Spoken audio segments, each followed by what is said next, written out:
যে ব্যক্তি জান্নাত পাবে না তার মতো হতভাগার কেউ নাই, আর যে জান্নাত পাবে তার মতো ধনী কে আছে? সবচেয়ে ছোট জান্নাতীকে আল্লাহ যে জান্নাত দেবেন সেটাই হবে দুনিয়ার মতো 10 দুনিয়ার সমান। আমাদের দেশে আমরা ধনী বলি ওই মানুষকে যাদের যথেষ্ট পরিমাণ জায়গা জমিন টাকা পয়সা আছে। যত বড় ধনী মানুষ হোক, বসবাস করার জন্য তারও একটা মহল্লা আছে না নাই? যিনি দেশের সবচেয়ে বড় ধনী, উনার মহল্লায় উনি একা থাকেন না আরো লোক থাকে? সুতরাং সেই মহল্লার মালিক ওই ধনী মানুষটা একা, নাকি আরো পাবলিক আছে? এই জন্য পৃথিবীর কোনো মানুষ একটা এলাকার মালিক একা হয় না। পৃথিবীর সবচেয়ে বড় ধনী মানুষ বর্তমানে যে, তার নাম হলো ইলন মাস্ক। এর আগে ছিল বিল গেটস। উনারা আমেরিকার যে শহরে থাকে, যে এলাকায় থাকে, ওই এলাকা তো উনার পাশের বাড়িটা উনার না, এটা আরেকজনের। পৃথিবীর কোন মহল্লা, কোন গ্রাম, কোন এলাকার মালিক একজন মানুষ হয় না, এরপরও হে নাকি ধনী। আর আল্লাহ সবচেয়ে ছোট জান্নাত যারে দেবেন তারে দেবেন দুনিয়ার মতো 10 দুনিয়ার সমান জায়গা। এবার বলুন তো, জান্নাতি লোক যে হবে সে গরিব না ধনী? কত বড় ধনী! আজকের পৃথিবীতে যত বড় বড় বিল্ডিং আছে, বাংলাদেশের সবচেয়ে বড় বিল্ডিং যেটা, এটার মালিক কোনো ব্যক্তি নয়, এটা রাষ্ট্রের মালিকানা অথবা গ্রুপ অফ কোম্পানির মালিকানা। এবার যান মালয়েশিয়াতে, সবচেয়ে বড় বিল্ডিং টুইন টাওয়ার সহ যেগুলো আছে সেগুলোর মালিকানা ব্যক্তির নয়, এটাও রাষ্ট্রের অথবা গ্রুপ অফ কোম্পানি।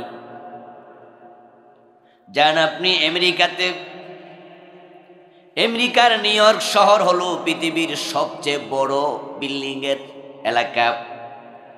সবচেয়ে বড় বড় বিল্ডিং গুলো নিউ ইয়র্কের যে জায়গায়, সেটার নাম ম্যানহাটন। সেখানকার যে 100 তলার উপরে বড় বড় বিল্ডিং গুলো আছে, এগুলোর মালিকও ব্যক্তি নয়, রাষ্ট্র এবং গ্রুপ অফ কোম্পানি। বর্তমান বিশ্বের সবচেয়ে বড় উঁচু বিল্ডিং হচ্ছে দুবাই বুর্জ খলিফা। এটার মালিক একজন না অনেক, এটাও গ্রুপ অফ কোম্পানি বানাইছে, বিভিন্ন জনের কাছে প্লট বিক্রি করছে, কোনো ব্যক্তির মালিকানা এটাও। সৌদি আরবের সবচেয়ে বড় বিল্ডিং যেটা ক্লক টাওয়ার, এটাও ব্যক্তির না রাষ্ট্রের? এটাও হচ্ছে মক্কাতুল মুকাররমার জন্য ওয়াকফ লিল মালিক আব্দুল আজিজ। মালিকাত আব্দুল আজিজ সেটা ওয়াকফ করছে লিল কাবা আল মুশাররাফা, কাবা ঘরের নামে। আমার প্রিয় ভাই, সেটার মালিকও ব্যক্তি নয়, এটার মালিকও রাষ্ট্র। তাহলে পৃথিবীতে 100 তলা বিল্ডিং কোনো মানুষের নাই, অথচ জান্নাতের সবচেয়ে ছোট বিল্ডিং যেটা হবে সেটাও হবে 100 তলা, এবং এটার মালিক হবে ওই জান্নাতি মানুষ একাই। আজকের পৃথিবীতে হাজার হাজার কোটি টাকার মালিক এমন মানুষ আছে, হাজার হাজার ডলার, বিলিয়ন ট্রিলিয়ন ডলারের মালিক, কিন্তু স্বর্ণের বাড়িঘর আছে কয়জনের? দুনিয়াতে কারোই নাই। হয়তো বিল্ডিং এর মাঝে কিছু কলকবজা স্বর্ণের লাগাইছে, কিন্তু পুরা বিল্ডিংটা স্বর্ণ দিয়ে বানাইছে এমন ঘটনা দুনিয়াতে নাই। অথচ যে জান্নাত আল্লাহ আপনাকে আমাকে দেবেন, রাসূলুল্লাহ সাল্লাল্লাহু আলাইহি ওয়াসাল্লাম বলেছেন, লাবেনাতুম মিন যাহাবিন ওয়া লাবেনাতুম মিন ফিদ্দা। ওই জান্নাতের একটা ইট হবে রূপার তৈরি, আর একটা ইট হবে স্বর্ণের তৈরি। পৃথিবীর কোন বাদশাহ স্বর্ণের প্লেটে খায়, স্বর্ণের চামচ দিয়ে খায়, স্বর্ণের পাতিলে রান্না করে, এটা আপনি শুনবেন না। পৃথিবীতে কেউ এমন নাই, কোন ধনী মানুষ নাই। অথচ রাসূলুল্লাহ সাল্লাল্লাহু আলাইহি ওয়াসাল্লাম বলেছেন, জান্নাতান মিন যাহাবিন আনিয়াতুহুমা, জান্নাতান মিন ফিদ্দাতিন আনিয়াতুহুমা ওয়া মা ফীহিমা। জান্নাতীকে আল্লাহ এমন দুটা প্রাসাদ জান্নাতের ভিতরে বানায়া দেবে, যার ঘটি বাটি পান পাত্র সোফা খাট যা আছে সব স্বর্ণ এবং রূপার তৈরি হবে। ইভেন জান্নাতের মাঝে যে গাছ গাছালি গুলা হবে, সেই গাছের কাণ্ড ডালপালা পর্যন্ত স্বর্ণের তৈরি হবে। ক্বালান নবী সাল্লাল্লাহু আলাইহি ওয়াসাল্লাম, মা ফিল জান্নাতি মিন শাজারাতিন ইল্লা ওয়াসাকুহা মিন যাহাব। জান্নাতে এমন কোনো গাছ নাই যে গাছটা আল্লাহ স্বর্ণ দিয়ে বানায় নাই। আমরা সবাই সে জান্নাতে যাওয়ার স্বপ্ন দেখি, ঠিক কিনা? এই জান্নাত মিস করা যাবে না। এটা যে পায় সে সৌভাগ্যবান, আর যে জান্নাত মিস করবে সে হতভাগ্য। এবার বলুন তো, যে জান্নাতে আমরা যেতে চাই, ওই জান্নাত চাইলে পাওয়া যায় নাকি কিছু কাজকর্ম আছে? মাগনা জান্নাত পাওয়া যাবে? এত দামি জান্নাত আল্লাহ এটা মাগনা দেয় না। তাই জান্নাতে যেতে হলে আল্লাহর কিছু ক্রাইটেরিয়া, শর্ত আছে, যেগুলো পূর্ণ করতেই হবে। শুধু চাইলে যদি জান্নাত পাওয়া যেত, হিন্দুরাও জান্নাত পেত। আপনাদের এই বাজারে যদি হিন্দু দোকান থাকে, কোন হিন্দু দোকান এমন আপনারা দেখবেন যেখানে দোকানদার সাহেব মোরা বাবার ছবি টানাইয়া গলার মাঝে ফুলের মালা দিয়া বুক বরাবর লিখে দিছে স্বর্গীয় সত্যেন্দ্র নারায়ণ দাস, স্বর্গীয় শ্যামল দত্ত বাবু। এরকম হিন্দুদের নামের আগে স্বর্গীয় আপনারা কি দেখেন নাই? যারা দেখছেন তারা একটু কথা বলেন। এরকম লেখা দেখছেন? ও বেটা স্বর্গে গেছে, কিন্তু শখ আছে না নাই? স্বর্গ এবং জান্নাত শব্দটি একই, শুধুমাত্র কিছুটা শাব্দিক পার্থক্য।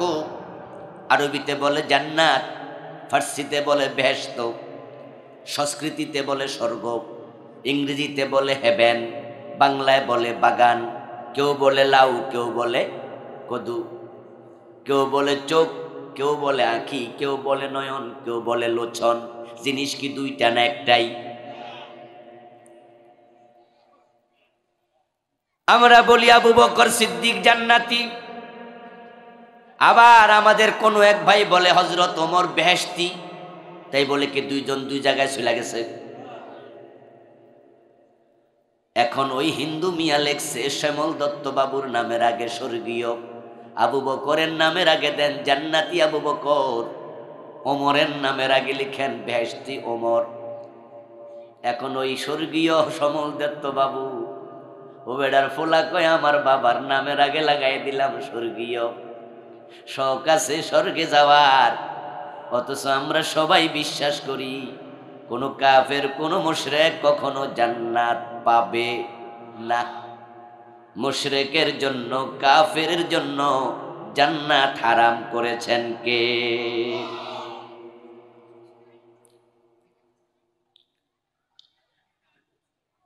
قال الله تعالى, আল্লাহ তাআলা বলছেন, ومن يشرك بالله فقد حرم الله عليه الجنة ওয়া মাওয়াহুন নার ওয়া মা লিয-যালিমিনা মিন আনসার। নাউযুবিল্লাহ পড়েন। এই আয়াত হলো নাউযুবিল্লাহর আয়াত। সব আয়াত সুবহানাল্লাহর আয়াত না, কিছু ইন্না লিল্লাহর আয়াতও আছে, কিছু আছে নাউযুবিল্লাহ, কিছু আছে আলহামদুলিল্লাহ, কিছু আছে সুবহানাল্লাহ। এক একটার মেসেজ এক এক রকম। যদি কেউ বলে আমার বাবা মারা গেছে, আপনি যদি কোন আলহামদুলিল্লাহ, হইল নি কামলা। এখানে আপনি কি বলবেন? ইন্না লিল্লাহ। এই আয়াতের মাঝে আল্লাহ তাআলা বলতেছেন, যে ব্যক্তি আল্লাহর সাথে শিরক করে ফাকাদ হারামাল্লাহু আলাইহিল জান্নাহ, আল্লাহ নিজে তার জন্য জান্নাত হারাম করে দেয়। যারা হিন্দু তারা কি শিরিক করে না? হিন্দুরা কি মূর্তি পূজা করে? এই ভাই আওয়াজ একটু দেন না জোরে জোরে। হিন্দুরা মূর্তি পূজা করে কি না? মূর্তি পূজা করা কি শিরক নয়? তো যে শিরক করে সে কি জান্নাত পাবে? কিন্তু নামের আগে তো লিখছে স্বর্গীয়, শখ আছে কিনা? চাইলে জান্নাত পাওয়া যায় না। 5 ওয়াক্ত নামাজের 1 ওয়াক্ত পড়ে না, জুমার নামাজটা পর্যন্ত পড়ে না। আপনি দেখবেন এমন কাট্টা বেনামাজি যে ফিসল খাইয়া পড়লো পশ্চিম দিকে পড়ে না। মানুষ কয় এই ফিসল খাইয়া পড়লো কাইতে দক্ষিণ দিকে পড়ে। এমন বেনামাজিরও আপনি যদি প্রশ্ন করেন বেহেশতে যাইবা না, দেখবেন কেমনে মুস্কি হাসি দেয়। অনেক বেনামাজি তো আছে বেহেশতে যাইবা না কইলে কয় হুজুর কোন কি ওইটা রেডি কইরা রাখছি।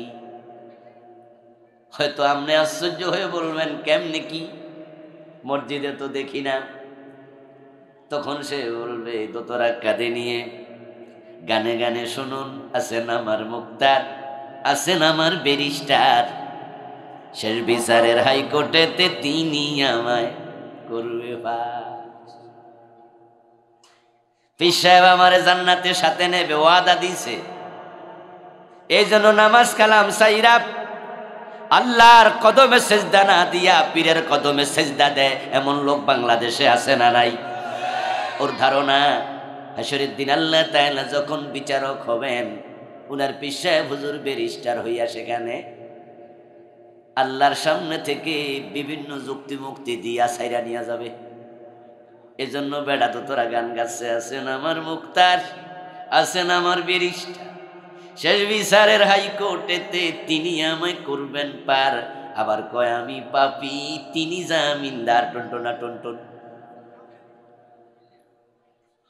এই যে তিনি তার পীর সাহেবকে তার অমক তমককে জামিনদার বানায় রাখছে, বেটাও জান্নাতে যাওয়ার শখ আছে না নাই? জান্নাত কি চাইলে পাওয়া যাক? এখন জান্নাত কেমনে পাওয়া যাবে, কি করা লাগবে জান্নাত পেতে হলে? সূরা নিসার 31 নম্বর আয়াতে আল্লাহ তাআলা সেটাই বলছে।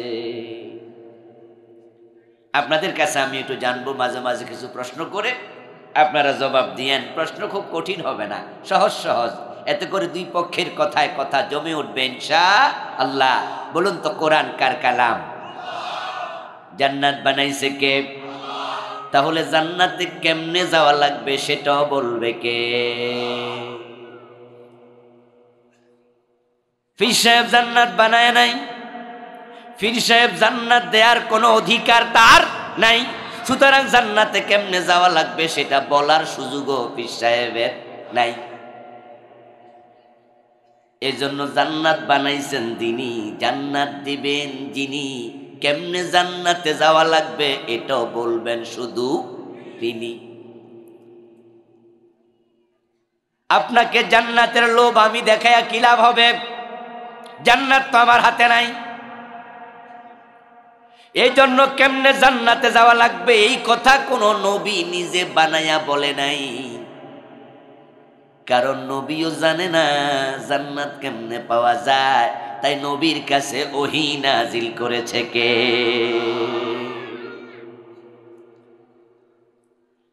আল্লাহ তাআলা মানুষকে বলেছে সারিউ ইলা মাগফিরাতিম মির রাব্বিকুম ওয়া জান্নাহ আরদুহাস সামাওয়াতু ওয়াল আর ও দুনিয়ার মানুষেরা, তোমাদের রবের ক্ষমা এবং জান্নাতের দিকে তোমরা প্রতিযোগিতা করে করে দৌড়াও। ফাস্তাবিকুল খায়রাত, দুনিয়ার টাকার দিকে নয়, পয়সার দিকে নয়, ব্যবসা বাণিজ্যের দিকে নয়, তোমরা বরং জান্নাতের দিকে দৌড়াও। সুবহানাল্লাহ পড়েন। দুনিয়ার টাকা পয়সা, ব্যবসা বাণিজ্য এগুলো তোমাদের জীবন ধারণের উপকরণ। দুনিয়ায় থাকবা যতদিন এগুলোর প্রয়োজন আসে শুধু ততদিন। এই জন্য দুনিয়ায় বেঁচে থাকার জন্য এগুলো লাগবে। কিন্তু তুমি যদি মরে যাও, এগুলোর দাম এক পয়সাও আর তোমার জন্য।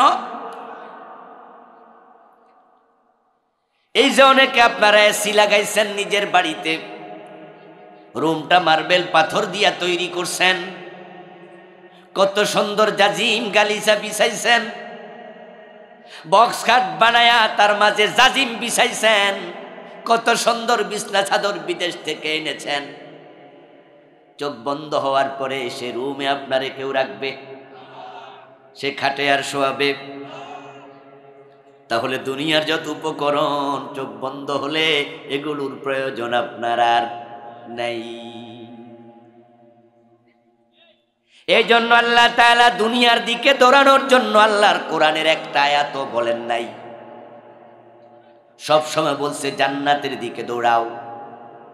কারণ দুনিয়ার জীবন তো 30, 40, 50, 100 বছর। মরার পরে যে জীবন সেটা কয় বছর? আর কোনো হিসাব নিকাশ। এই জন্য তোমরা ওটার দিকে দৌড়াও। আল্লাহ তাআলা নিজে বলছেন কেমনে দৌড়াবেন। এই দৌড়ানো মানে দৌড় মারা নয়, এই দৌড়ানো মানে আল্লাহর কিছু ক্রাইটেরিয়া। এখন জান্নাত পাওয়ার জন্য দৌড় দেওয়ার ব্যাখ্যা কি? ব্যাখ্যা হলো সূরা নিসা 31 নম্বর আয়াত। সূরা নিসাতে আল্লাহ তাআলা বলছেন, ইয়া তাজতানিবু কাবাইরা মা তুনহাউনা আনহু নুকাফির আনকুম সাইয়্যাতিকুম ওয়া নুদখিলকুম মুদখালান কারীমা। আওয়াজ দিয়ে বলেন সুবহানাল্লাহ। ও দুনিয়ার মানুষেরা, তোমাদেরকে যে কবিরা গুনাহ ছেড়ে দেওয়ার জন্য বলা হয়েছে, যদি কবিরা গুনাহগুলো তোমরা ছেড়ে দাও, নুকাফিরানকুম সাইয়্যাতিকুম, তাহলে আমি আল্লাহ সগীরা গুনাহগুলা এমনি মাফ করে দেব। তোমরা কবিরা গুনাহ যদি ছেড়ে দাও, সগীরা গুনাহগুলো আমি নিজেও ছেড়ে দেব। শুধু সগীরা গুনাহ মাফই করব না, ওয়া নুদখিলকুম মুদখালান কারীমা, তোমরা কবিরা গুনাহ ছেড়ে দিলে আমি আল্লাহ সম্মানের ঘর জান্নাতে তোমাদের প্রবেশ করাইয়া দেব।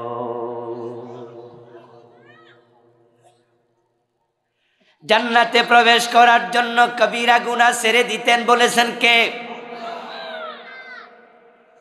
এই আয়াত প্রমাণ করে কবিরা গুনাহ না ছাড়লে জান্নাত পাওয়া যাবে না, দুষ্কর দুরূহ। তাই যত লোক জান্নাতে যেতে চায় তাদেরকে কবিরা গুনাহ থেকে বিরত থাকা আবশ্যক। অথচ আমাদের বাংলাদেশের পাবলিকের মেন্টালিটি হলো তারা গুনার মাঝে ডুইবা থাইকাও জান্নাতের স্বপ্ন দেখে। এজন্যই তো বড় বড় মোসরা খেয়ে দাড়ি টাড়ি কামায়, নামাজ কালাম সাইরা দিয়া ও বেড পীরের মুরিদ হইয়া মনে মনে স্বপ্ন দেখে হুজুর আমারে জান্নাতে নেবে। তাই বড় বড় মোসের মাঝে মাঝে মাঝে তেল মারে, জান্নাতের কাঁঠাল খাবে কষ যেন না লাগে। সুদে টাকা লাগাইয়া জান্নাতে যেতে চায় এমন সুদখোর নামাজি আছে না নাই? ও বেড়া মনে করে নামাজ জান্নাতের চাবি, নামাজ তো সারি না তো জান্নাত ঠেকায় কেডা? তাই সুদখোর এই দেশের নামাজি আবার রোজাও রাখে, ওই সুদখোর মনে করে নামাজ রোজা রাখি জান্নাত মিলে যাবে। জান্নাত বুঝি এত সস্তা? কোরআনে আল্লাহ বলছে যদি তুমি জান্নাতে যেতে চাও গুনাহ ছাড়ো। গুনাহ থাকলে জান্নাতে যাওয়া যায় না। এটাই হলো কোরআনের অসংখ্য আয়াত, রাসূলুল্লাহর অসংখ্য হাদিসের দলিল। আজকের ওয়াজটা একটু শক্ত হবে, এজন্য মাজায় গামছা টামছা বাইন্দা বইয়েন। আমাদের দেশের লোকেরা অতি আবেগী হয়ে যায়, এই জন্য শুনেছে একবার সুবহানাল্লাহ আলহামদুলিল্লাহ পড়লে আকাশ এবং জমিনের মাঝখানে যেই খালি জায়গা আছে ওইটা পরিমাণ সওয়াব মিলে। এই ওয়াজ শুইনা সকাল সন্ধ্যায় জিকির করে, আবার অফিসে যাইয়া গোশও খায়।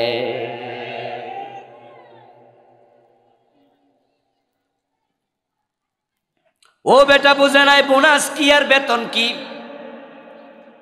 বোনাস আর বেতনের পার্থক্য না বুঝে ব্যাককল তুমি। চাকরি যদি না থাকে বোনাসের আশায় লাইন ধরে লাভ কি? বেতন পাবে তখন, চাকরি থাকবে যখন। আর যার চাকরি আছে তার বোনাসও আছে, যার চাকরিটাই নাই তার বোনাস কি? যে ফরজ ছেড়ে দেয়, হারাম কাজ করে, তার জন্য সুবহানাল্লাহর জিকিরের কোনো মূল্য নেই। এগুলো নফল অতিরিক্ত জিনিস। মাথার মাঝে টুপি আছে, মাথায় পাগড়ি দিছো ভালো, কারণ বদরের যুদ্ধে যে 5000 ফেরেশতা নেমেছিল, হাদিসে পাওয়া যায় ওই নেমে আসা 5000 ফেরেশতার মাথার মাঝে পাগড়ি ছিল, দবদবে সাদা জামা ছিল, মাথার মাঝে পাগড়ি ছিল। এজন্য কাফেরদেরকে যখন বন্দি করে নিছে, কাফের মারা গেছে বদরের যুদ্ধে 70 জন, বন্দিও হয়েছে 70 জন। যারা বন্দি ছিল তাদের মাঝে রাসূলুল্লাহর চাচা হযরত আব্বাসও ছিল। আব্বাস ইসলাম গ্রহণ করেছে আরো পরে।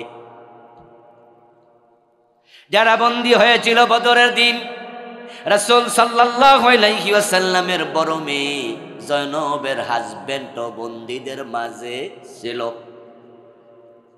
তিনি ইসলাম গ্রহণ করেছেন আরো পরে। এখন যারা মক্কার লোক বন্দী হইয়া গেছে, রাসূলের পরিচিত আত্মীয় স্বজন, এই যে মেয়ের জামাই, আপন মেয়ের জামাই যুদ্ধবন্দী, আপন চাচা আব্বাস যুদ্ধবন্দী, ওরা রাসূল সাল্লাল্লাহু আলাইহি ওয়াসাল্লামের কাছে মদিনায় বলতেছে, আব্বাসে বলতেছে, আত্মীয় স্বজনরা বলতেছে, ভাতিজা মুহাম্মদ, স্বাস্থ্য ভাই মুহাম্মদ ও শ্বশুর মুহাম্মদ সাল্লাল্লাহু আলাইহি ওয়াসাল্লাম আমারে যে বন্দী করছে, হে কই হেরে যে দেখি না। আপনার সাহাবাদেরকে তো দেখা যায় হাটে চলে ফিরে, মদিনার লোক মক্কার লোক আমরা তো চিনি দেখতেছি, কিন্তু আমারে যে দইরা আনছে হে কই? রাসূলুল্লাহ বলে, তোমারে কেডা বন্দী করছে? অনেক লম্বা, মাথায় পাগড়ি, গায়ে সাদা জুব্বা, ওই লোকটা তো দেখি না। আমার রাসূল বলেন, সে হলো আল্লাহর ফেরেশতা। কারণ বদরের যুদ্ধের দিন ফেরেশতা নাজিল হয়েছিল 5000। ও আমার ভাইয়ারা, আপনার মাথায় টুপি আছে, মাথায় পাগড়ি আছে, এটা নফল, এটা সুন্নাহ, এটা ভালো। কিন্তু আপনি যদি মনে করেন আযাবুল কালাম আজাদ হুজুর কইছে পাগড়ি ফেরেশতাদের মাথায়, আমার মাথায়ও পাগড়ি খুব বালা, ওই ফজিলত শুইনা লুঙ্গি খুইলা পাগড়ি বানলে কামটা ঠিক হইব।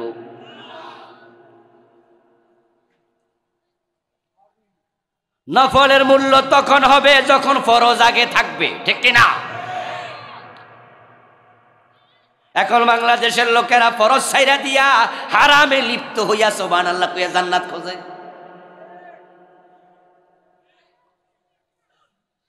ও প্রিয় ভাই, আগে তো প্রতি বছর একবার বর্ষা আসতই, বর্ষাকালে খালি বিলে অ্যাভেলেবেল মাছ পাওয়া যেত। এমনও ছিল যখন বর্ষাকাল চলে যেত ওই অবস্থায় এত চিংড়ি মাছ পাওয়া যেত, বাজারের মাঝে 20 টাকা 10 টাকা ভাগ বানাইয়াও বিক্রি করত।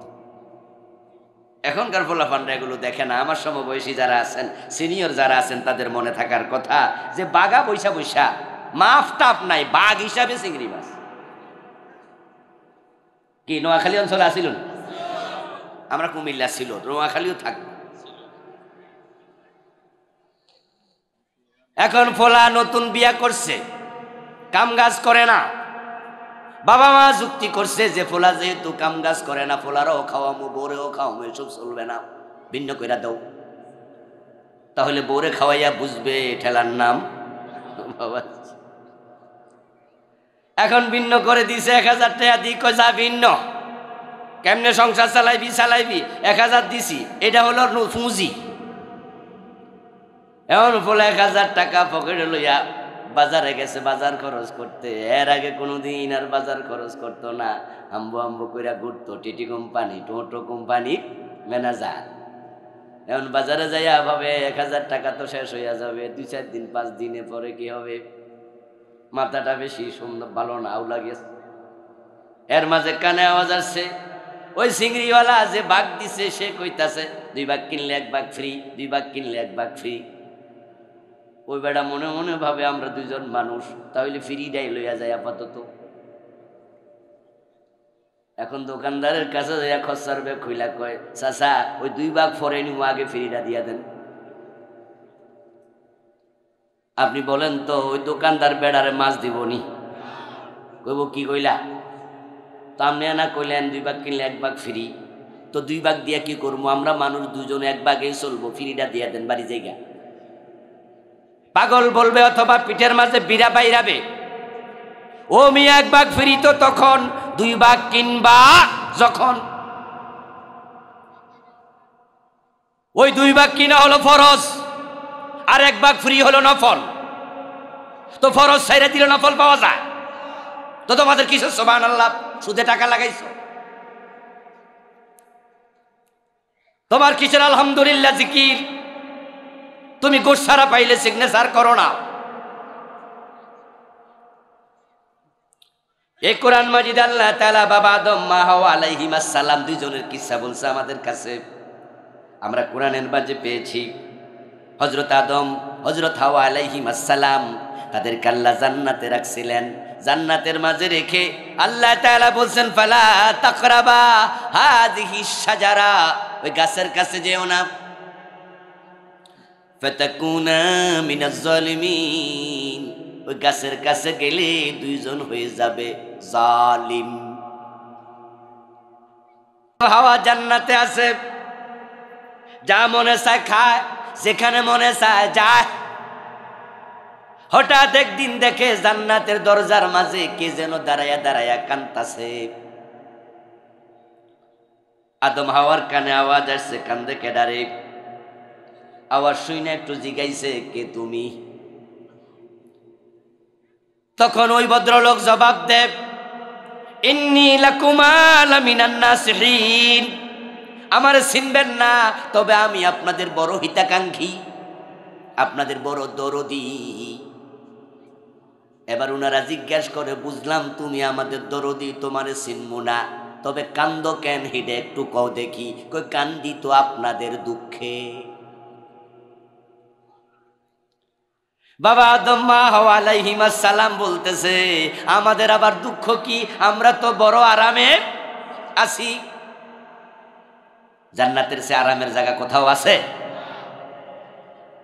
তখন এবার ওই ভদ্রলোক যার নাম হলো ইবলিস ও বেটা মানুষের সুরত ধইরা আইছিল জান্নাতের দরজায় এসে এবার সে বলতেছে কোন দুঃখে কাঁদি শোনো মা নাহাকুমা রাব্বুকুমা আন হাযিহিস শাজারা আমি শয়তান আমি ইবলিস তোমাদের হিতাকাঙ্ক্ষী আমার চিনবা না আমি প্রশ্ন করছি তোমাদের দুজনকে ওই গাছের কাছে যাইতে আল্লাহ মানা করছেনি বাবা আদম মা হাওয়া কয় এ বেটা জানলো কেমনে নিশ্চয় ডাল মে কুছ কালা হে কিছু একটা দেখা যায় ডাইলের মাঝে কালা কি নিশ্চয় বেটা যেহেতু জানছে এখানে একটা রহস্য আছেই এই মিয়া আমাদেরকে মানা করছে গাছের কাছে যাইতে ঠিক কথাই তো তুমি কেমনে জানলা কই সব দরকার নাই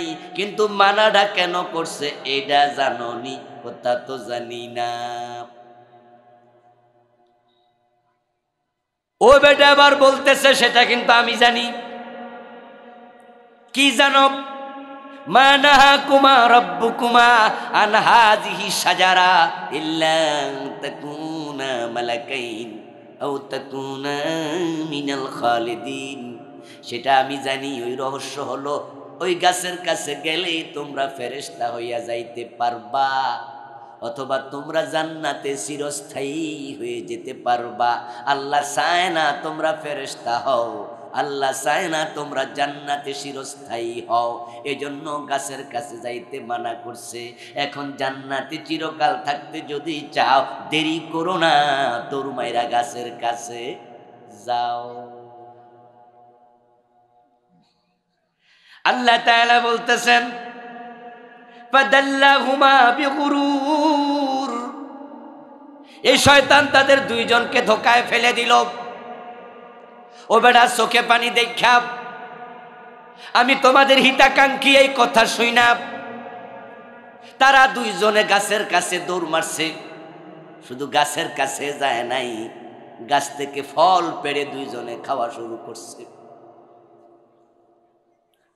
ফালাম্মা যাকা শাজারা বাদাত লাহুমা সাওআতুহুমা, যখনই গাছের ফল খেলো সাথে সাথে জান্নাতের পোশাক খুলে পড়ে গেল। দুইজন নিরাবরণ উলঙ্গ হয়ে গেলেন।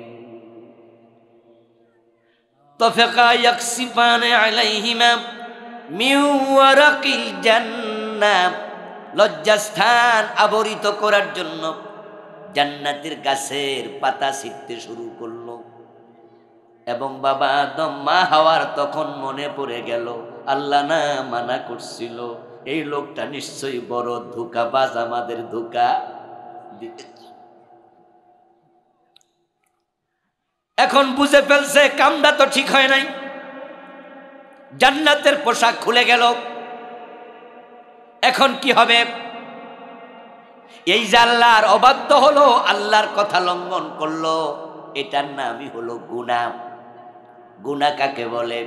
আল্লাহ যা করতে বলেছেন সেটা না করা, আল্লাহ যা ছাড়তে বলেছেন সেটা না ছাড়া, ফরজ তরক করা, হারামে লিপ্ত হওয়া, এটার নামই হলো কাবীরা গুনাহ। এটাই হলো বড় অপরাধ। আল্লাহ কইছে গাছের কাছে যেও না। আদম হাওয়া গেছে, আল্লাহ জান্নাতের পোশাক খুলে বুঝাইয়া দিছে গুনাহ করলে জান্নাতের নিয়ামত ভোগ করা যায় না।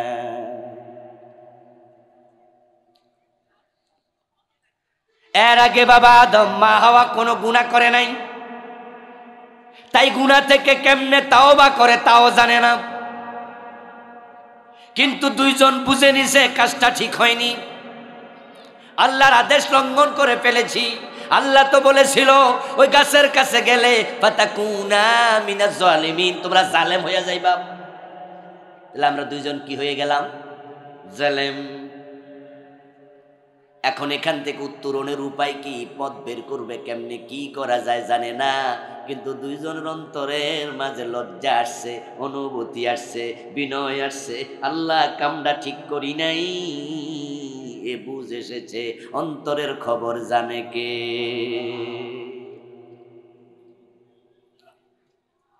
এবার আল্লাহ বলছে ফাতালাক্কা আদামু মির রাব্বিহি কালিমাত। আল্লাহ আদম হাওয়ার অন্তরের দিকে তাকায়া আর দেরি করেন নাই, তাওবা করার জন্য যে কালেমা দরকার আল্লাহ কালেমা নাজিল করে দিছে। এবার দুইজনে বলতেছে রব্বানা যালামনা আনফুসানা, আমার সাথে পড়ুন রব্বানা যালামনা আনফুসানা ওয়া ইল্লাম তাগফির লানা ওয়া তারহামনা লানাকুনান্না মিনাল খাসিরিন। ও আমাদের রব, আমরা নফসের উপর জুলুম করে ফেলেছি। আল্লাহ বলছিল ফাতাকুনা মিনাজ জালিমিন, জালেম হবা, ওরাও স্বীকার করে আল্লাহ ঠিকই আমরা জুলুম করছি। রব্বানা যালামনা আনফুসানা। আল্লাহর পক্ষ থেকে শিখানো তাওবার আলোকে দুইজন তাওবা করে ফেললেন। আল্লাহ হযরত আদম হযরত হাওয়া দুইজনকে ক্ষমা করে দিলেন। ফাতাবা আলাইহি, আল্লাহ হযরত আদম হযরত হাওয়া তাদের তাওবা করার পরে তাদের উপর তাওবা আল্লাহ তাআলা অনুগ্রহ করে তাওবা কবুল করলেন। এবং কোরআনে বলছেন ইন্নাহু ওয়াত-তাওয়াবুর রাহিম। আল্লাহ তাওবা কবুলকারী, আল্লাহ বড় দয়ার মালিক। সুবহানাল্লাহ। তাহলে আয়াতে বোঝা যায় কখনো যদি আমরা গুনাহ করি, তাওবা করলে তাওবা কবুল করার জন্য একজন মালিক আছে না নাই? এবার আল্লাহ তাআলা বলতেছেন তোমরা জান্নাত থেকে বেরিয়ে যাও। হযরত আদম হযরত হাওয়া আলাইহিস সালাম দুইজন জান্নাত থেকে বের হয়ে চলে আসলেন দুনিয়ায়। এই যে কাহিনী আমি আপনাদেরকে শোনালাম, কোরআনের আয়াত নাজিল করে আল্লাহ যদি এগুলো আমাদেরকে না শোনাতেন, এই ঘটনা আমাদের জানার কোনো সুযোগ ছিল না। কারণ যেই জান্নাতে ঘটনা ঘটছে সেখানে আমরা কেউ হাজির ছিলাম না। জানাইছে কে? কথা বলুন, জানাইছে কে? গাছের কাছে আদম হাওয়া গেছে, এই কথা বলল কে? জান্নাতের পোশাক খুলে পড়ে গেছে, এটা জানাইলো কে? তারপরে তারা তাওবা করছে, এটা জানাইলো কে? তারপরে দুনিয়ায় পাঠাইয়া দিছে, এটাও জানাইলো কে? তো আমাদের বাবা আদম, আমাদের মা হাওয়া, তাদের গায়ে কাপড় নাই, তারা দুইজন উলঙ্গ। এই কাহিনীগুলো আল্লাহ কোরআনের আয়াত বানায়া নাজিল করে আমাদের শোনায় কেন? বাবা মার বদনামি করার জন্য বুঝি? কোরআন ইতিহাসের কিতাব নয়, কোরআন হলো উপদেশের কিতাব, নসিহার কিতাব। আল্লাহ আপনাকে আমাকে আয়াতে নাজিল করে কাহিনী শুনায়া বুঝায়। তোমাদের বাবা আমার কথা শুনে নাই কয়টা? কথা বলুন, কয়টা? জান্নাতের পোশাক আছে, জান্নাতের ভিতরে থাকতে পারছে।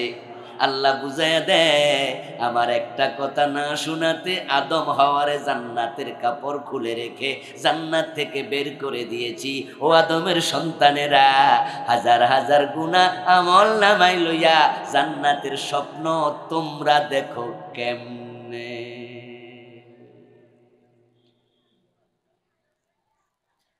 তোমার বাবা তোমার মা আমার একটা কথা শোনে নাই, বের করে দিছি পোশাক খুলে রেখে। আর তোমরা সুদ খাও, ঘুষ খাও, হারাম খাও, মিথ্যা কথা বলো, গীবত করে তোমরা দেশ চালাচ্ছ 52 বছর ধইরা। আমি আল্লাহর একটা আইন মানো না। আদম হাওয়া একটা আইন মানে নাই, এতে জান্নাতে বের করে দিলাম। আর তোমরা এত আইন বাদ দিয়া জান্নাতের স্বপ্ন দেখো কেমনে?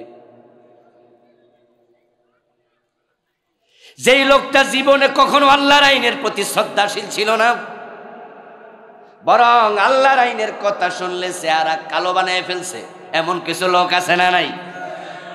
যে আপনি আল্লাহর আইনের ওয়াজ করবেন, অতি বুদ্ধিমান, তখনই মনে মনে কয় হুজুরটা বলো চালাক, ইশারা ইঙ্গিতে রাজনীতি করে লাইতেছে, কিন্তু ডাইরেক্ট কয় না, এই জন্য আমিও কিছু কইতে পারি না। পাশের চেয়ারে বইয়া নেতা ফুলতাছে, হুজুরের ওয়াজ মোটেও পছন্দ হয় না, বুঝা লাইতাছে কোরআনের আইন কইয়া লাইতাছে রে।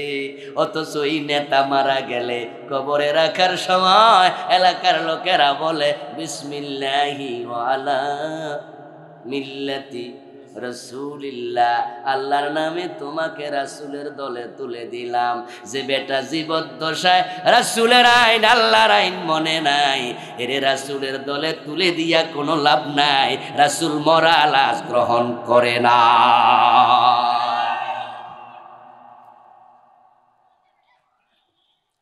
এখন সবাই মিলে তাকে রাসূলের দলে দিল তুইলা, তারপর কবর সমান কইরা দিয়া কবরের পাশে দাঁড়াইয়া দোয়া শুরু করে দেয়, আল্লাহ এরে জান্নাতুল ফেরদাউস দিয়া দেন।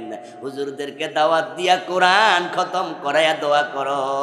ও ভাই কান খুলে শোনো, যেই লোকটা আল্লাহর আইন পছন্দ করে না, আল্লাহর কসম ওই লোকটার নাম ঈমানদারের তালিকাতে নেই।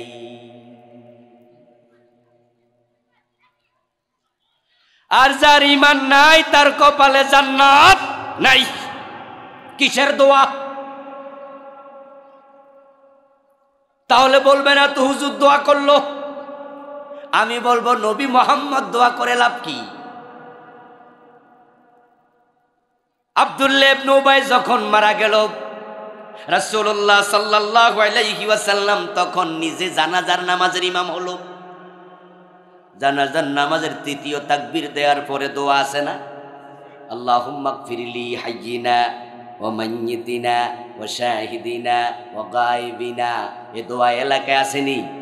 আল্লাহুম্মা গফির লাহু ওয়ারহামহু ওয়াফিয়ানহু ওয়াকরিমহু ওয়াফিয়ানহু ওয়াফু আনহু ওয়াকরিম নুজুলাহু ওয়াসসি মুদখালাহু আল্লাহুম্মা আগসিলহু বিসালজি ওয়াল বারদি কামা ইউনাক্কাস সাওবুল আবিয়াদু মিনাদ দানাসি আল্লাহুম্মা আদখিলহুল জান্নাহ আল্লাহুম্মা ওয়াকিহি আযাবান নার।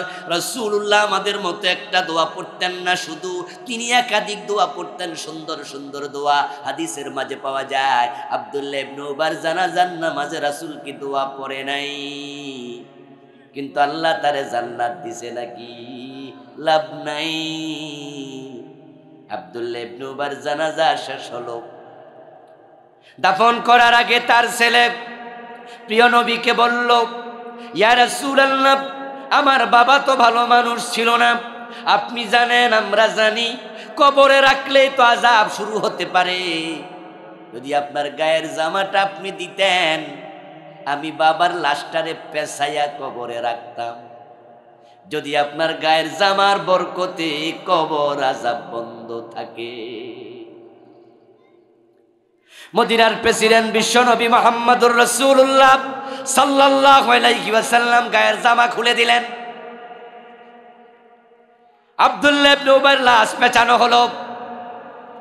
তারপর কবরে রাখার আগে প্রিয় নবী সাল্লাল্লাহু আলাইহি ওয়াসাল্লাম তার মাথাটা রানের উপরে রাখলেন, রেখে মুখ থেকে পবিত্র থুতু বের করে তার কপালে, তার গালের মাঝে রাসূল মেখে দিলেন।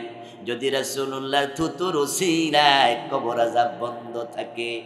তারপর কবরে দেয়া হলো, কবরের মাটি সমান করে দেয়া হলো। সাথে সাথে জিবরিল আমিন কোরআনের আয়াত নিয়ে হাজির হয়ে গেল। সূরাতুত তাওবার আয়াত নাজিল হলো। সূরাতুত তাওবার একটি আয়াত, ওয়ালা তুসাল্লি আলা আহাদিম মিনহুম মাতা আবাদা ওয়ালা তাকুম আলা কবরিহি ইন্নাহুম কাফারু বিল্লাহ। ও নবী, আজকের পরে এমন মুনাফিকের জানাজার নামাজ পড়বেন না এবং তাদের কবরের পাশে আর দাঁড়াবেনও না। যতই দোয়া করেন আপনার দোয়াও কবুল হবে না, কারণ লোকগুলো কাফের, যার ঈমান নাই, তার জন্য কোরআন খতম কইরা কোনো লাভ নেই। ও প্রিয় ভাইয়েরা, সাবধান হন, সাবধান। একটা কবিরা গুনাহ আপনার জান্নাতের পথে অন্তরায় হয়ে যেতে পারে। রাসূলুল্লাহ সাল্লাল্লাহু আলাইহি ওয়াসাল্লাম মদিনার কোন এক কবরস্থানের পাশ দিয়ে যাচ্ছিলেন, দেখলেন দুটি নতুন কবর দেখা যায়। ওই কবরের পাশে তিনি দাঁড়ালেন। প্রিয় নবীজির মুজিজা ছিল, উনি কবরের পারে দাঁড়ালে কবরের নিচে কি হচ্ছে তিনি নিজের চোখে দেখতে পেতেন। রাসূলুল্লাহ সাল্লাল্লাহু আলাইহি ওয়াসাল্লাম কবরের পাশে দাঁড়ায় বললেন, ইন্নাহুমা লা ইউআযাবান ওয়া মা ইউআযাবান ফি কাবীর।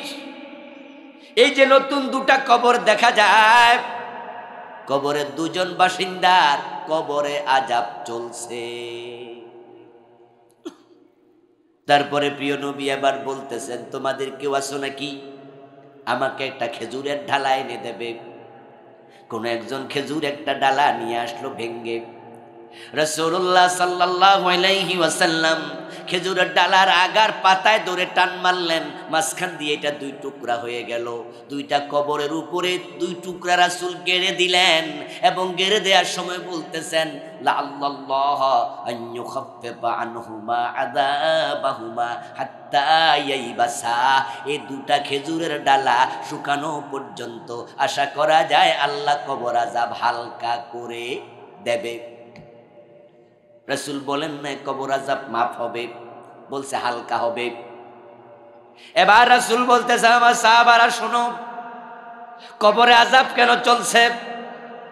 আম্মা আহাদুহুমা ইয়ামশি বিন নামিমা ওয়া আম্মাল আখার লা ইস্তাতিরু আন বাউলিহি।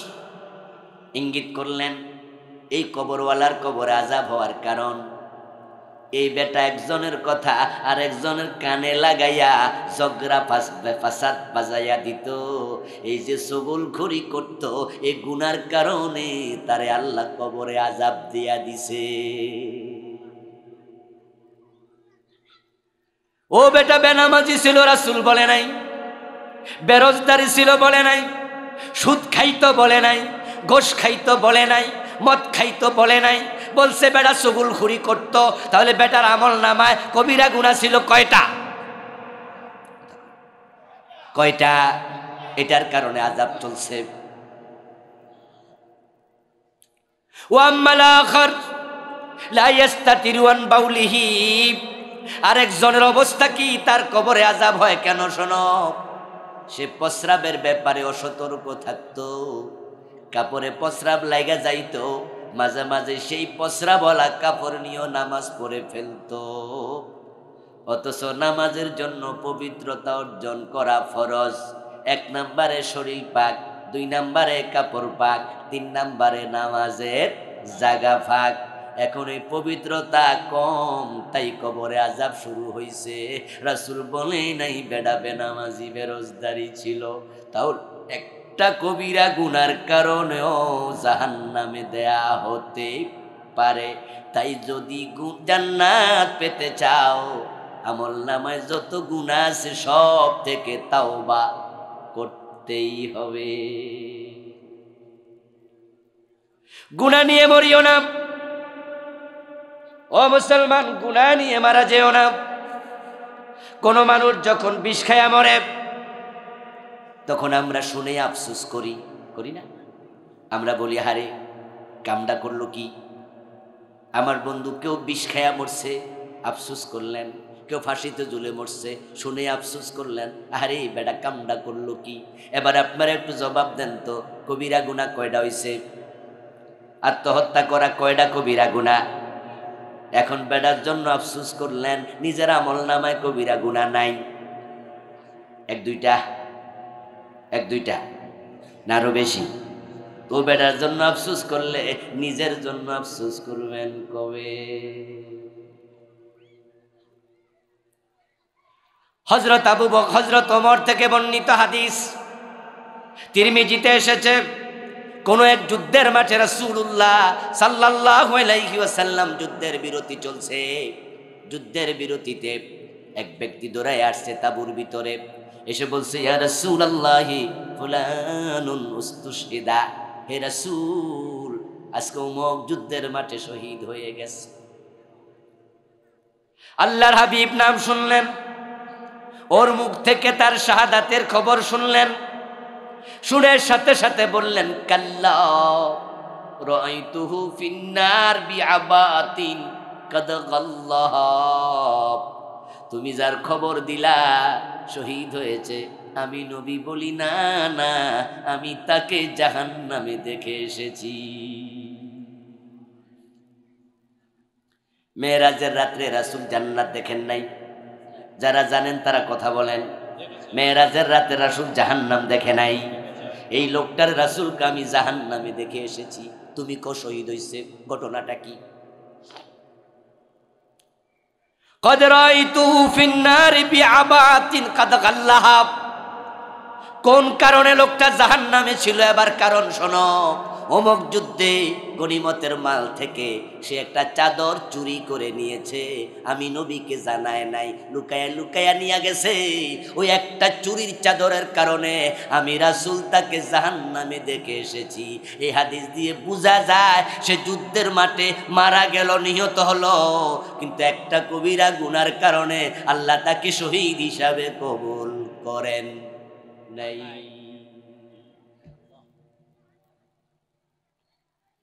আরে জাহান্নামে যেতে ডজন ডজন গুনাহ লাগে না?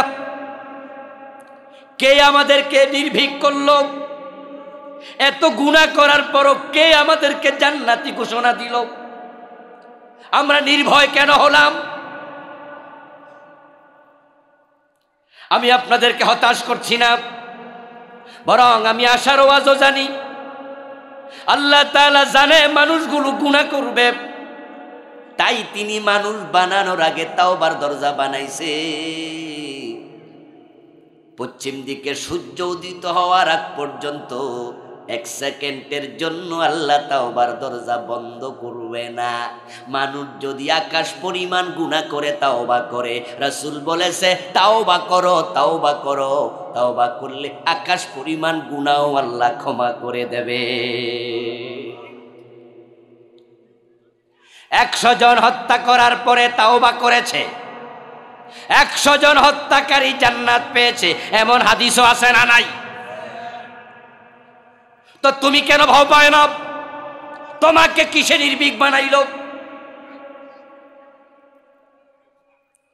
قال النبي صلى الله عليه وسلم إن الله يقبل توبة العبد ما لم يغرغر। প্রিয় নবীজি বলছেন, একজন মানুষের মৃত্যুর যন্ত্রণা শুরু হওয়ার আগ পর্যন্ত তওবা কবুল হতে থাকে। আজকের মাঠে আমরা যারা আছি, আমাদের কি মৃত্যুর যন্ত্রণা শুরু হয়েছে? আরে ভাইয়েরা কথা বলুন না একটু, মৃত্যুর যন্ত্রণা শুরু হয়েছে? তাহলে তাওবা কবুলের সুযোগ আছে কিনা? পশ্চিম দিকে কি সূর্য উঠেছে?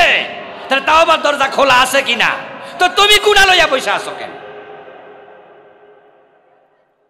এ গুনাহ লইয়া যদি এখন মৃত্যু হয়, আল্লাহর দোষ দেয়া যাবে যে আল্লাহ আমি মানুষ, আমি ভুল করছি। তো আল্লাহ বলবো ভুল করছ, তাওবার সুযোগ তো ছিল, তাওবাটা করলি না কেন? ও প্রিয় ভাই, তাওবা তাওবা তাওবা, এটা বড় জরুরি। ফিরে আসো, ফিরে আসো। মানুষ যদি কবিরা গুনাহগুলো ছেড়ে দেয়, আল্লাহ জান্নাত দেবে। আল্লাহ নিজে জানে মানুষ কবিরা গুনাহ থেকে পরিপূর্ণ মুক্ত হতে পারবে না। এজন্য আল্লাহ তাওবার দরজাটাও খোলা রেখে দিছে। এখন কে কোন দিন মারা যাবেন জানেন না, এজন্য তাওবার জন্য দেরি করা যাবে না। গুনাহ করতে দেরি, তাওবা করতে দেরি নয়। এটাই হলো আদমের চরিত্র। তাই আদম নবী, মা হাওয়া কাপড় যখন খুলে গেছে তখনই টেনশনে পড়ে গেছে। আল্লাহ আয়াত নাজিল করেছে, দুইজন তাওবা করতে 1 সেকেন্ড দেরি করে নাই। অথচ আপনারা নির্ভীক হয়ে আছেন, এই যে সুদের টাকা লাগাইয়া বসে আছেন। এই অবস্থায় যদি মৃত্যু হয়, রাসূলুল্লাহ সাল্লাল্লাহু আলাইহি ওয়াসাল্লাম বলেছেন, যে ব্যক্তি সুদ খায় তার আমলনামায় ৭৩টা বড় বড় গুনাহ লেখা হয়। সবচেয়ে ছোট গুনাহটা হলো নিজের মায়ের সাথে জিনা করা। ইসারুহা আইয়ানকিহার রাজুলু উম্মাহু, সবচেয়ে ছোটটা হলো মায়ের ইজ্জত নষ্ট করা। ও প্রিয় ভাই, ফাঁসিতে ঝুলা মানুষের মৃত্যুর খবর শুনে আমরা কেন আফসোস করি? কারণ আমরা বুঝি বেডা এমন গুনাহ করছে যে গুনাহ থেকে তাওবার সুযোগ আর নাই। বিষ খাইয়া যে মরছে আমরা আফসোস করি, এমন গুনাহ কইরা মরল, বিষ খাইতে খাইতে মরে গেল, তাওবার সুযোগ আর নাই। আর যে বেটা সুদে টাকা লাগানো অবস্থায় মারা যায়, সে নিজের মায়ের সাথে জিনা করা অবস্থায় মরে।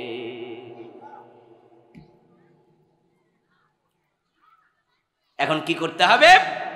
সুদে যত টাকা লাগাইছেন মরার আগে সব টাকা উসুল করেন, ফিরাইয়া আনেন। নিশ্চয়ই আজরাইল আপনাকে মৃত্যুর 15 দিন আগে বলে যাবে যে আগামী 15 তারিখ আসতেছি, টাকা তুলে নাও, ঠিক না? কি বলবে না? আজরাইল কি টাইম দিয়ে যাবে? তো টাইম যদি দিয়া না যায় আর আপনার মৃত্যুটা সুদে টাকা লাগানো হালতে হয়, তোমার কিসের জান্নাত?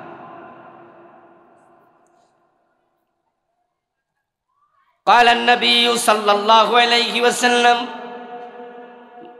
من أكل درهم ربا وهو يعلم أنه أشد من 36 زينة। প্রিয় নবীজি বলছেন, যে ব্যক্তি 1 টাকা জেনে শুনে সুদ খাবে, তার আমলনামায় 36 বার জিনার গুনাহ লেখা হবে। 1 টাকা সুদ খেলে 36 বার জেনা হয়, 100 টাকা সুদ খেলে 3600 বার জেনা হয়, 1000 টাকা সুদ খেলে 36,000 বার জেনা হয়। লানা রাসূলুল্লাহ সাল্লাল্লাহু আলাইহি ওয়াসাল্লাম আকিলার রিবা ওয়া মুকিলাহু ওয়া শাহিদাইহি ওয়া কাতিবাহু ওয়া ক্বালাহুম সাওয়া। যারা সুদ খায় তারা টেনশনে পড়ছে, আর যারা সুদ খায় না তারা কয় আমরা বাঁচলাম। কিন্তু শুনো, রাসূল 4 গ্রুপের নাম বলছে, যে সুদ খাবে, যে সুদ দেবে, যে সুদ লিখবে, যে সুদের সাক্ষী থাকবে, সবগুলা সমান অপরাধী।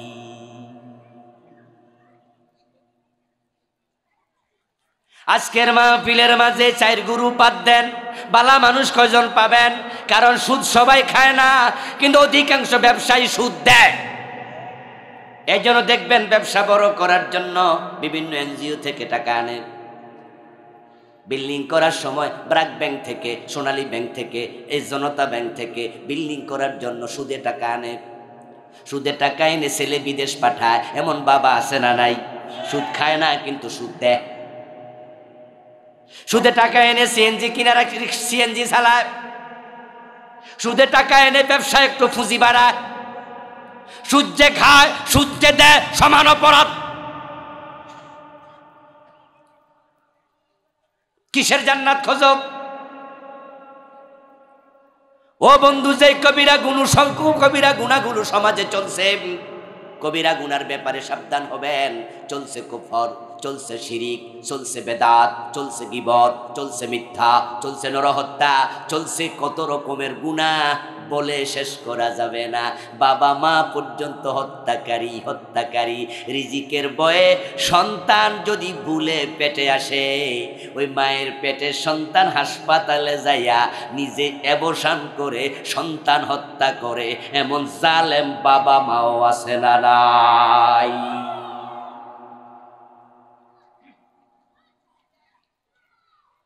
গত 4-5 দিন আগে ফেসবুকে দেখলাম একটি কুকুরের মুখের মাঝে একটা বাচ্চা। আপনারা ফেসবুকে অনেকে দেখে থাকবেন, হাসপাতালের সামনে কে বা কারা বাচ্চা ডাস্টবিনে ফালাইয়া দিয়া গেছে, কুত্তা ওখান থেকে মুখে কইরা যাচ্ছে। কেউ একজন ছবি তুলে ফেসবুকে দিয়ে দিছে। ওই বাচ্চা কোত্থেকে আসলো? নিশ্চয় কোনো মায়ের গর্ভে তার জন্ম হয়েছে। হয়তো মা জেনা করছে, ওই সন্তানের পরিচয় দিতে লজ্জা পায়। সন্তান তো নির্দোষ, তোর জেনার কারণে সে দুনিয়া এসেছে। ওই বাচ্চা হয়তো তখনও পরিপূর্ণ মায়ের পেটে 9 মাস 8 মাস হয় নাই, 7 মাস হয় নাই, তাই হয়তো এইটা মরাই জন্ম নিছে, বের করে ফেলছে ওষুধের মাধ্যমে। ও দোস্ত, দেশে যে কি পরিমাণ জেনা ব্যভিচার চলছে, আপনি খোঁজ না নিলে জানবেন না। ঢাকা শহরে হোটেলগুলো এক একটা বেশ্যালয় হয়ে গেছে, ইউনিভার্সিটি কলেজগুলো এক একটা পতিতালয় হয়ে যাচ্ছে। এমনি চরম জ্বালায় আছি, চারিদিকে কবিরা গুনার মহোৎসব চলছে। এমন কোন বছর নাই যে বছর 2-1টা নতুন সুদী ব্যাংকের জন্ম হয় না। এমন কোন অফিস নাই যে অফিসে ঘুষখোর অফিসার পাওয়া যায় না। সব জায়গায় করাপশন চলছে, এত করাপ্টেড আমরা হয়ে গেছি, পুরাটা জাতি যেন করাপ্টেড। টুপিওয়ালা বলেন, দাড়িওয়ালা বলেন, নামাজওয়ালা বলেন, রোজাওয়ালা বলেন, শ্বাস পাইলে সব নিজের জায়গায় 2 নাম্বারই শুরু করে। কবিরা গুনাহ আমাদের কাছে ইজি হয়ে গেল। আসরের নামাজ পড়ার জন্য স্বামী যাবে মসজিদে, বাজারের পাশে বাড়ি, বউ বলে দিল গাছের মাঝে লাউটা আছে, একটু বয়স হয়ে গেছে, যদি এখনই বিক্রি না করেন তাহলে তো এটা নষ্ট হবে, শক্ত হলে তো আর বিক্রি করা যাবে না। পোলাপান আর খায় না। এখন হাজবেন্ড বলল ঠিক আছে, আমি আসরের নামাজটাও বাজারের মসজিদে পড়বো, লাউটাও বিক্রি করে চলে আসবো। এখন গাছের কাছে গেল, উজু টুজু সাইরা, তারপরে টান মাইরা লাউ গাছ থেকে লাউটা ছিঁড়ে হাতে নিল, হাতে নিয়ে দেখে লাউয়ের পেট বরাবর ফুকে খাওয়ার দাগ, ছিদ্র, ছোট্ট একটা চিকন ছিদ্র, পোকে খাইছে।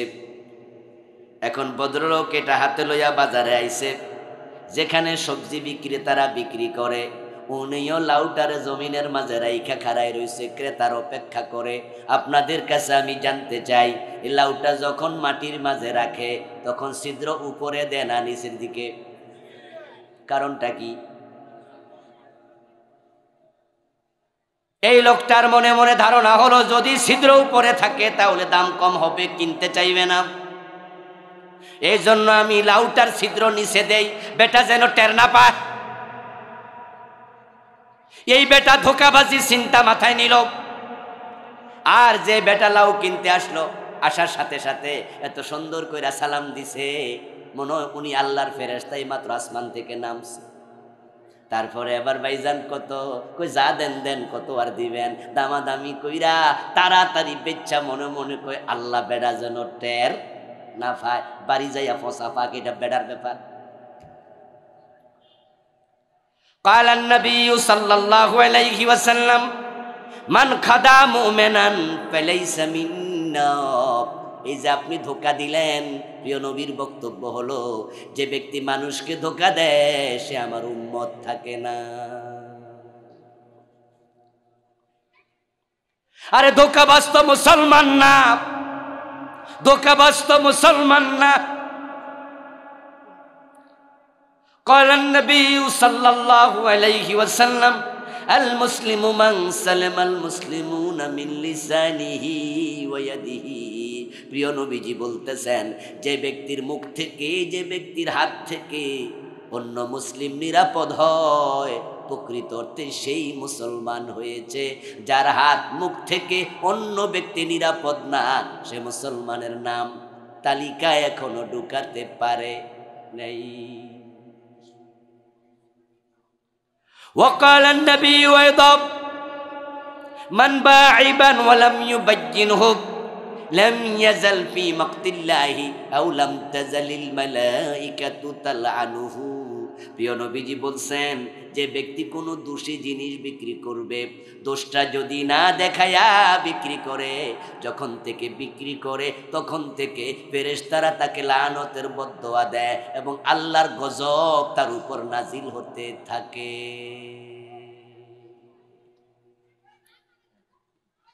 যারা দুধের মাঝে পানি মিশায় বিক্রি করে তারা প্রতারণার আশ্রয় নেয় কিনা?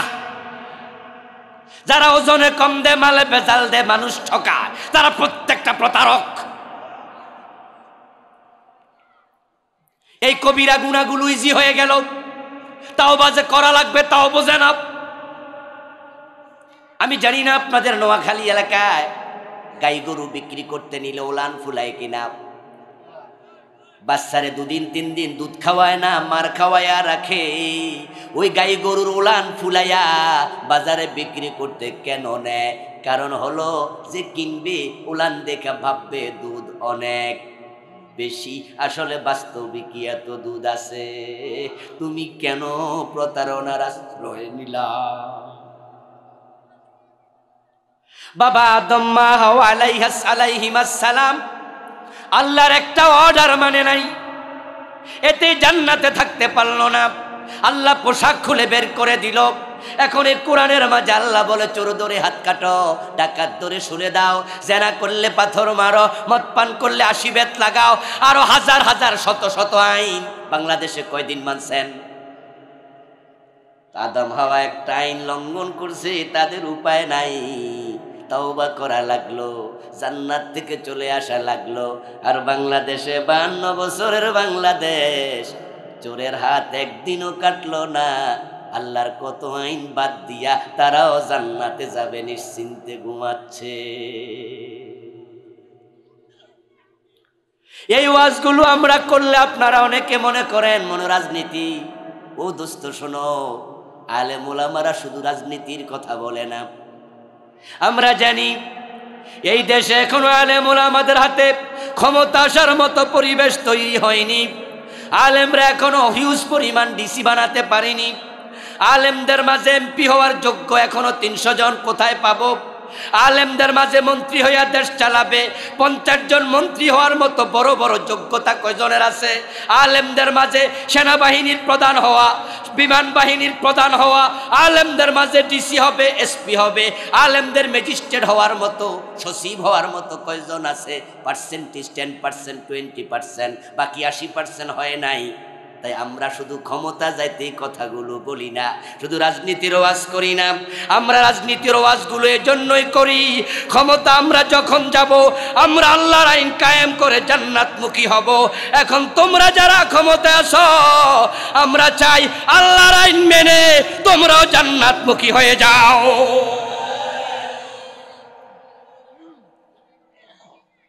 কারণ তোমরা তো আমাদের ভাই, তোমরা তো আমাদের প্রিয়জন। যদি বাবা আদম মা হাওয়া একটা আইন না মাইনা বিপদে পড়ে যায়, 52টা বছর দেশ চালাচ্ছ, আল্লাহর শত শত আইন তোমরা বাদ দিয়া জান্নাতে কেমনে ডুববা? এই জন্য আমরা বলি, যে যে জায়গায় আছে ওই জায়গায় তাকে আল্লাহর আইন মেনে চলতেই হবে। আলা কুল্লুকুম রাইন ওয়া কুল্লুকুম মাসউলুন আন রাইয়াতিহি। রাসূলুল্লাহ বলেছেন, যার দায়িত্ব যতটুকু তার জবাবদিহিতা ততটুকু, যার যতটুকু দায়িত্ব তাকে ততটুকুর জবাব আল্লাহর কাছে দিতেই হবে। এই আসনে আপনারা মনে মনে ভাববেন আল্লাহ ছাড়াইছে, আমি এমপি না, মন্ত্রী না, দেশও চালাই না, আমি তো বেঁচে গেলাম। এবার আপনাকে বলছি, আপনি যদি পরিবারের প্রধান হন, পরিবারের দায়িত্বটা আপনার কাঁধে আছে না নাই? এখন আপনার ছেলে সকাল বেলা ঘুমায়া থাকে, আপনি ফজরের নামাজে যাওয়ার সময় সাথে নেন না, তাহলে ওই ছেলের ব্যাপারে আখিরাতে জবাব দিতে বুঝি হবে না? আপনি ভাবলেন দেশের প্রধানমন্ত্রী বিপদ্দার আইন কায়েম করেনি, এই জন্য উনি ধরা খাবে, আমার কি? আমি আপনাকে বলবো, হাজী সাহেব, ও নামাজি আল্লাহর বান্দা, আপনার মেয়েটা যুবতী স্কুলে যায়, কলেজে যায়, আপনি বোরকা সিলাইয়া দেন না। যত পুরুষ লোলুপ দৃষ্টিতে তাকাবে, সবার একটা করে যদি কবিরা গুনাহ হয়, আপনার মেয়ের একাই 100, 150, 500 কবিরা গুনাহ একদিনে হবে। যদি বাজারের মাঝখান দিয়া চুল ছাইরা যায়, ক্রসরনা গায়ে দিয়া বুকের সৌন্দর্য দুপাশ থেকে দেখাইতে থাকে, যত লোক তাকাবে লোলুপ দৃষ্টিতে, সবার একটা করে কবিরা গুনাহ, আর তোমার মেয়ের একদিনেই হবে 500, 1000 কবিরা গুনাহ। হাসরের ময়দানে এই মেয়ে যখন জাহান্নামের অর্ডার পাবে, তখন সে আল্লাহর কাছে বলবে, আমি একা দোজখে কেন যাব? আমার বাবা যদি বোরকা সিলাইয়া দিত, আমি তো দোজখী হতাম না। আমার বাবারে ডাকো, নাজআলহুমা তাহতা আকদামিনা লিয়াকুনা মিনাল আসফালিন। বাবারে আজকে পায়ের তলায় রেখে জাহান্নামে যেতে চাই।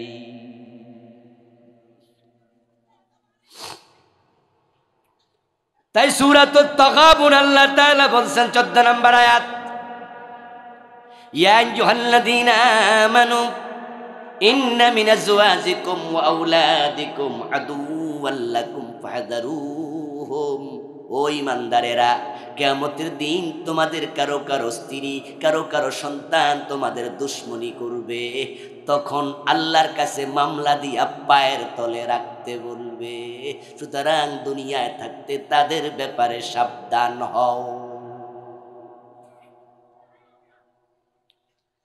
আপনার যুবক ছেলে যখন জাহান্নামের অর্ডার পাবে, বেনামাজি, আল্লাহর কাছে সে বলবে, আল্লাহ আমার বাবাকে ডাকো, বাবা যদি নামাজ শিখাতো আমি বেনামাজি হতাম না, আজকে জাহান্নামে যাওয়া লাগতো না। সন্তানের বয়স যখন 7, তখন নামাজের আদেশ করো, বয়স যখন 10, নামাজ না পড়লে প্রয়োজনে শাসন করো, এমন হাদিস আছে না নাই? এই অর্ডার কয়জনে মানছেন? এই প্রচন্ড শীতের মাঝে বাবা নামাজে চলে যায়, কলেজে পড়ুয়া ছেলে ঘরে ঘুমায়, এমন ঘর আছে না নাই? 2-4টা না, হাজার হাজার। ময়দানে ছেলে আল্লাহর কাছে বলবে, আল্লাহ বাবারে ডাকো। ক্লাস 9-এর বছর অঙ্কে ফেল করেছিলাম, বাবা কান বরাবর থাপ্পড় মারছিল। রেজাল্ট সিট দেখে প্রাইভেট পড়াইছি, মাসে মাসে টাকা নিছত, অঙ্কে ফেল করার জন্য স্কুলে ভর্তি করাইছি। এমন রাগ উঠছিল, ক্লাস 10-এ উঠা অঙ্ক এমন করা করছি, আল্লাহ আমি A+ পেয়েছি, লেটার মার্ক পেয়েছি। আমার বাবা ফজরের টাইমে যদি একদিন কানে ধরে টান দিত, একটা থাপ্পড় মারতো, ঘুমাস কেন? হয়তো আমি তাহাজ্জুদ গুজার হয়ে যেতাম। কিন্তু বাবারে জিগাও, আমার বাবা নামাজের জন্য কোনোদিন শাসন করে নাই। আপনি নামাজি, আপনার সন্তান বেনামাজি। আপনি নামাজি, আপনার বউ বেপরদায়, আপনার মেয়ে বেপরদায় চলে, এমন পুরুষ আজকের এই মাহফিল আছে না নাই? এটা তোমার কবিরা গুনাহ, কবিরা গুনাহ, কবিরা গুনাহ। খুব সাবধান হবেন মুসলমান। قال النبي صلى الله عليه وسلم إن الله طيب لا يقبل إلا طيبا। আল্লাহ পবিত্র, তিনি অপবিত্র কিছু নেয় না। যারা হারামের সাথে সম্পৃক্ত আছেন সব হারাম ছেড়ে দেন। যারা ফরজ তরক করেন আজ থেকে সিদ্ধান্ত নেন, কোনো হারাম ছাড়বো না, কোনো হারাম করব না, কোনো ফরজ ছাড়বো না। আল্লাহর দেয়া যত ফরজ বিধান আছে, সবচেয়ে বড় ফরজ হলো আল্লাহর কোরআনের ইলম শিক্ষা করা। হাশরের ময়দানে রাসূলুল্লাহ সাল্লাল্লাহু আলাইহি ওয়াসাল্লাম তার কিছু উম্মতের বিরুদ্ধে আল্লাহর কাছে মামলা করবে অনেকগুলো কারণ মামলার। তার মাঝে একটা কারণ হলো যেটা আল্লাহ নিজে কোরআনের মাঝে বলেছেন, যারা কোরআন ছেড়ে দিয়েছে আমার রাসূল আমি আল্লাহর কাছে সেদিন মামলা দেবে। ওয়াকালার রাসূলু ইয়া রাব্বি ইন্না কওমি ইত্তাখাযু হাদাল কুরআনা মাহজুরা। আমার আগে কণ্ঠশিল্পী দুটা গান গাইছে, তার মাঝে একটা ছিল কোরআনের দিকে ফিরে আসো। এটা হেদায়েতের কিতাব, এটা তুমি ছেড়ে দিয়েছো, এই জাতি ছেড়ে দিয়েছে। বাবা কোরআন পড়ে না, মেয়ে কোরআন পড়ে না, ছেলে কোরআন পড়ে না, এক ঘরে 5 জন সদস্য একটাও কোরআন পারে না, এমন পরিবারও একটাও। বাবা মা পোলাপান সব কোরআন ছাড়ে। ওই ঘরের সকল লোক মূর্খ নয়, বরং ঢাকা শহরে এমন পরিবার আছে, পরিবারের 5 জনই MA পাস। পরিবারের 5 জনের মাঝে একটা ডাক্তার, আর একটা ইঞ্জিনিয়ার, আর একটা সচিব, আর একটা ডিসি, আর একটা ইউনিভার্সিটির প্রফেসর। এমন পরিবার আছে 5 জন 7 জন 1 ক্লাস, অথচ একটাও আল্লাহর কোরআন দেখে দেখে পড়তে। ডাক্তার, ইঞ্জিনিয়ার, প্রফেসর পুরা জীবনে কত বই পড়ছে, কত পড়ছে। ও প্রিয় ভাই, ক্লাস 1 থেকে মাস্টার্স লেভেল পর্যন্ত, ডাক্তারি MBBS এর শেষ পর্যন্ত, ইঞ্জিনিয়ারিং এর শেষ পর্ব পর্যন্ত যত বই পড়ছে, ক্লাস 1, 2, 3, 4, 5 সবগুলা বই যদি একটার উপরে একটা রাখে তাহলে বেড়ার মাথা পার হয়ে যাবে, কোনো সন্দেহ নাই। এত পড়লা, এ ছোট্ট কোরআনটা দেখে দেখেও শিখলা না, তো তুমি মামলা খাইবা না খাইবটার কে? অথচ আল্লাহ যত বিধান নাজিল করেছে 1 নাম্বার ছিল ইকরা, নাকি? ইকরা শব্দের অর্থ কি? কথা বলুন, কি পড়তে বলছে? কি পড়তে বলছে? কোরআন। কোরআন পড়ো, কোরআন পড়ো। আমার রাসূল বলেছে মা আনা বিকারি, আমি তো পড়তে পারি না। জিবরিল আমিন 3 বার বুকের সাথে জড়ায়া ধইরা পরে তিনি প্রথম 5 আয়াত নাজিল করলো, কোরআন আসা শুরু হয়ে গেল। আল্লাহ প্রথমে বলল কোরআন পড়ো, অথচ মুসলমানের সন্তান ওই কোরআনটাই পড়লো না। এখন আজকের মাহফিলে যারা কোরআন পড়ছে তারা মনে মনে খুশি, যাক আমি মামলা খামু না। আমি শুরুতে বলেছি আজকের ওয়াজ একটু শক্ত হইব। আপনি কোরআন পড়লে মামলা খাবেন না এটা কিন্তু না। কোরআন শুধু পড়ার জন্য আসে নাই, কোরআন বুঝা জানা। কোরআন বুঝা নফল না ফরজ? কোরআন হলো বুঝার কিতাব, এটা হলো বুঝতে হবে আল্লাহ কি বলেছে। শুধুমাত্র মন্ত্রের মতো পড়লে চলবে না, বরং যারা শুধু কোরআন পড়ে আল্লাহ কি বলছে জানে না, আল্লাহ কোরআনে ওদেরকে গাধার সাথে তুলনা দিছে।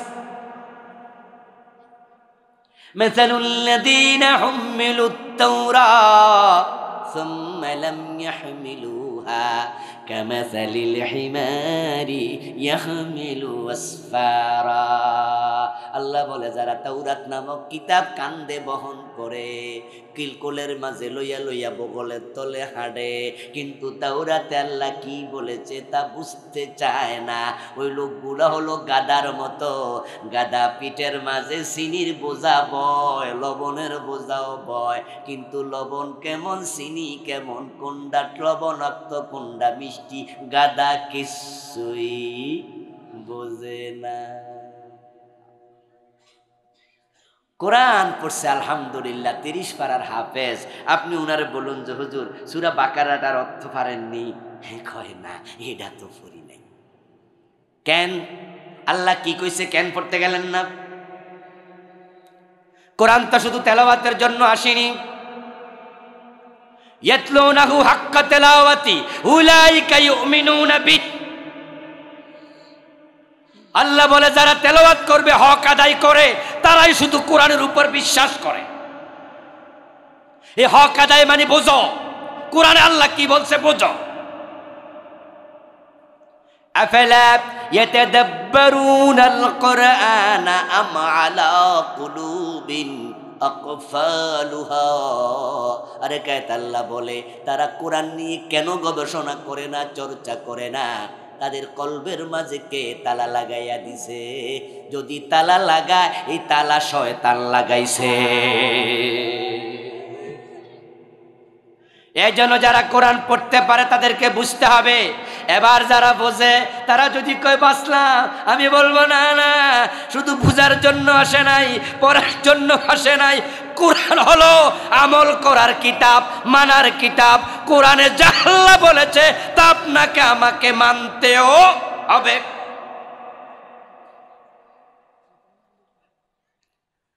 আমাদের দেশে কোরআন আছে কিন্তু সমাজে শান্তি নাই, রাষ্ট্রে শান্তি নাই, সমৃদ্ধি নাই।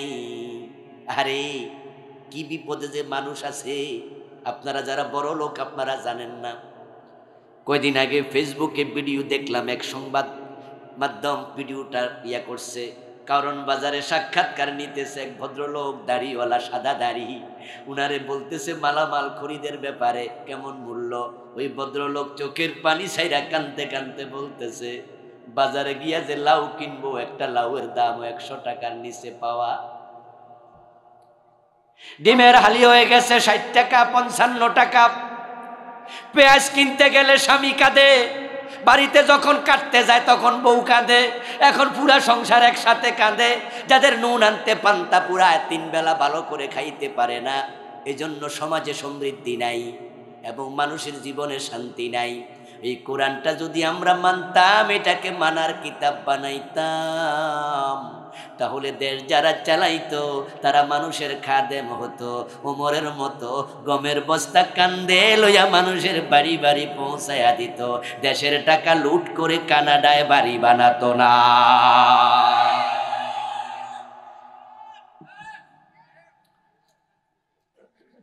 এখন তো কোরআনবিহীন শাসক, তাই তাদের কাছে কোনো আমানতদারিতা নাই, বরং যা পায় তা খায়। ঠিক না? হালালও খায়, হারামও খায়। মানুষ আগে বলতো আঙ্গুল ফুলে কলা গাছ, আর এখন আমাদের অধিকাংশ নেতা হইয়া যা আঙ্গুল ফুলে তাল গাছ, বট গাছ। ঠিক না?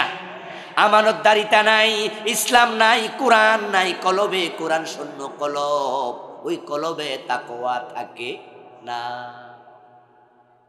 ইসলাম যদি আপনি মানতেন, আমরা মানতাম, এমন ইসলামী শাসন ব্যবস্থা আসতো জাকাত ভিত্তিক অর্থ ব্যবস্থা চালু হয়ে যেত।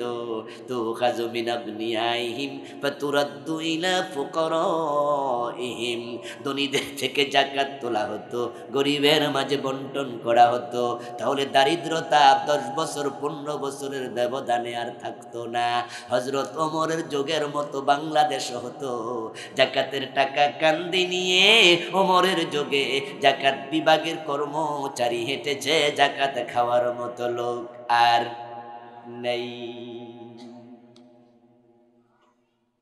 এ কোরআনের মাঝে শান্তি আছে কিনা? জোরে বলুন, সমৃদ্ধি আছে কিনা?